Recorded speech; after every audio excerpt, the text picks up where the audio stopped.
Whoa, whoa, whoa, whoa, StatQuest is moving. Whoa, whoa, whoa, whoa, StatQuest is on the move. Hello, I'm Josh Starmer and welcome to StatQuest.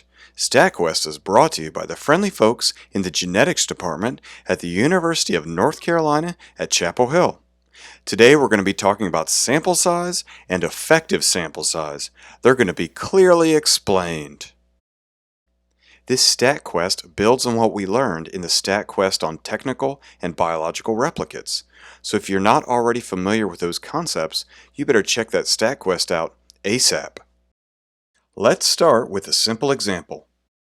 Let's imagine we are interested in testing a hypothesis about gene expression in blue dudes. If you're a mouse geneticist, you can think of blue dudes as a specific strain of mouse. If you're interested in trees, you can think of blue dudes as a specific type of tree. We start with a blue dude, and then we take a blood sample, and then we use that blood sample to measure gene expression. Then we do the same thing with another blue dude. And then, lastly, we do the same thing with a third blue dude. We've got measurements from 3 separate blue dudes. Since we're interested in reporting gene expression in blue dudes, n equals 3, where n is shorthand for sample size. On the other hand, if we're interested in reporting gene expression in blue ladies, then n equals 0. Duh. If we measured gene expression twice in each blue dude, and we still wanted to report a result that applied to dudes, the sample size would still be 3. These pairs of measurements are technical replicates and tell us about the accuracy of our method for measuring gene expression. They don't tell us about differences between blue dudes. If we were interested in describing the accuracy of our method for measuring gene expression, and were not interested in describing dudes, then we would count the technical replicates. In this case, n equals 4. Technical replicates only count when we want to describe a method, and not people or mice or something else. So far so good. Everything is pretty straightforward. Now let's look at something a little more complicated. Let's imagine we wanted to test a hypothesis that applied to dudes in general, not just blue dudes. In this case, it is important that, in addition to blue dudes, we measure orange dudes and green dudes. And here, n equals 3. Still no big deal. But what if the blue dude had a twin? And we added that dude to the study and we measured his gene expression. What's the sample size now? Is it 3 or 4? It's actually somewhere in between. While these twins are clearly 2 different and separate people, their genomes are the same, and thus their gene expression will be highly correlated compared to the other dudes in the study.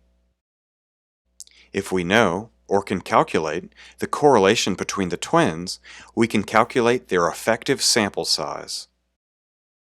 For example, suppose we calculated the correlation between the twins to be 0.7. The equation for the effective sample size is the number of samples divided by 1 plus the number of samples minus 1 times the correlation.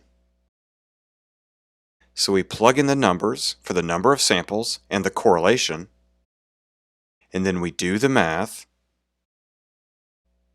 We end up with 1.18.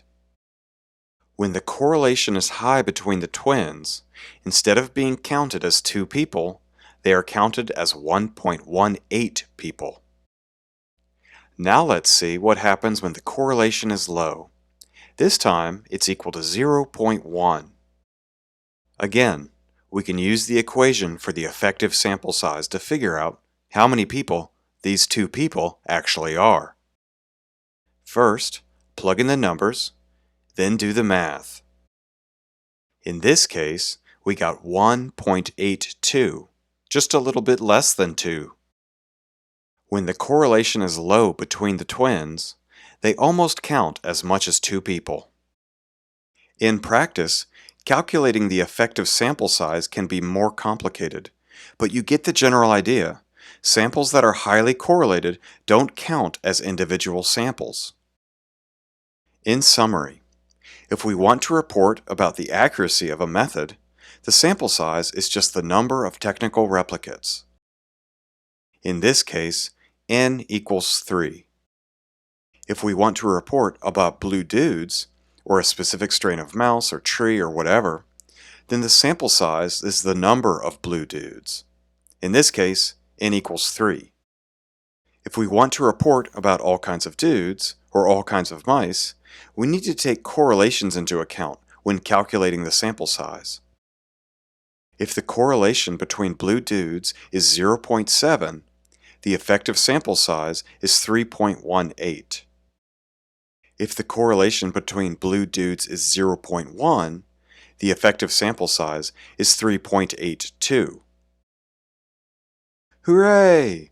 We made it to the end of another exciting StatQuest. If you like this StatQuest and want to see more of them, please subscribe. And if you have any suggestions for new StatQuests, put them in the comments below. I'd love to hear them. Until next time, quest on!